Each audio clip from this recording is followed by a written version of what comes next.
Ecozone તેમજ સ્થાનિક રોજગારી મુદ્દે ઇકોઝોનની લડતના પ્રણેતા પ્રવીણ રામ વડાપ્રધાન પાસે મીટિંગ માટે માંગ્યો 10 મિનિટનો સમય. આવનારી 3 માર્ચના રોજ વડાપ્રધાનથી આવી રહ્યા છે સાસણની મુલાકાતે.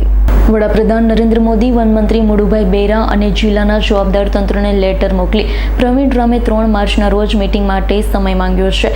ઇકોઝોનના કારણે થતી સ્થાનિક રોજગારીને ભયંકર નુકસાનીઓ વર્ષોથી વન વિભાગ દ્વારા કન્નડગત તેમજ જેમણે અત્યાર સુધી ગીર અને સિંહને બચાવ્યું તેવા ખેડૂતોને ઇકોઝોનથી નુકસાનીની બાબતે વડાપ્રધાન સાથે ચર્ચા કરવા માટે પ્રવીણ રામે સમય માંગ્યો છે.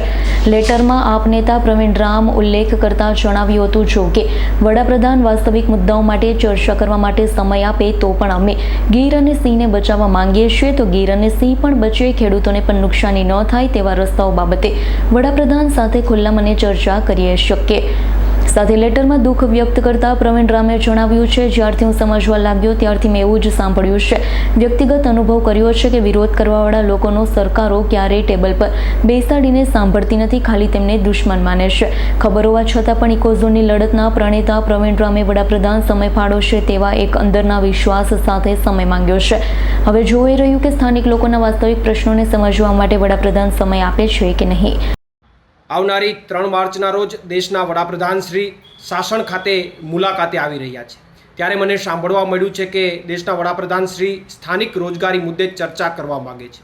હકીકતમાં જો વડાપ્રધાન શ્રી સ્થાનિક રોજગારી મુદ્દે ચર્ચા કરવા માટે ઉત્સુક હોય તો ઇકોઝોનના કારણે થતી સ્થાનિક રોજગારીને મોટા પાયે નુકસાનીઓ તેમજ જેણે અત્યાર સુધી સિંહ અને ગીરને બચાવ્યા છે એવા ખેડૂતોને ઇકોઝોનના કારણે થતી નુકસાનીઓ તેમજ વર્ષોથી વન વિભાગ દ્વારા થતી સ્થાનિક જે લોકો છે એમને જે કનડગત થઈ રહી છે આ તમામ મુદ્દાઓ બાબતે હું વડાપ્રધાનશ્રી સાથે નિખાલસ ભાવે ચર્ચા કરવા માગું છું અને એટલા માટે મેં વડાપ્રધાનશ્રી પાસે મિટિંગ માટે 10 મિનિટનો સમય માંગ્યો છે.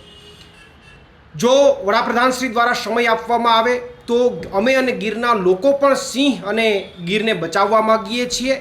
તો સિંહ અને ગીર કઈ રીતે બચે અને સાથે સાથે ખેડૂતોને ગીરના સ્થાનિક લોકોને પણ નુકસાની ન થાય એમના વચ્ચેના રસ્તાઓ મુદ્દે પણ વડાપ્રધાનશ્રી સાથે નિખાલસ ભાવે ચર્ચાઓ થઈ શકે.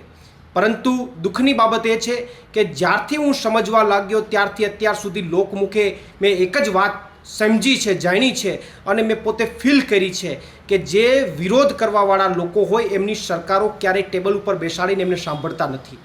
એમની શું વેદના છે, શું વ્યથા છે, ક્યારેય સાંભળતા નથી. માત્ર એમને એમના દુશ્મન ગણે છે. છતાં પણ એક અંદરના વિશ્વાસ સાથે વડાપ્રધાન શ્રી અમને 10 મિનિટનો સમય ફાળવશે એવા વિશ્વાસ સાથે મેં સમય માંગ્યો છે. પ્રવીણ રામ, પ્રદેશ ફ્રન્ટલ અધ્યક્ષ, આમ આદમી પાર્ટી. રાવલિયા મધુનો રિપોર્ટ, S9 ન્યૂઝ, જૂનાગઢ. અમારી તમામ માહિતીથી અપડેટ રહેવા માટે જોડાયેલા રહો S9 ન્યૂઝ સાથે.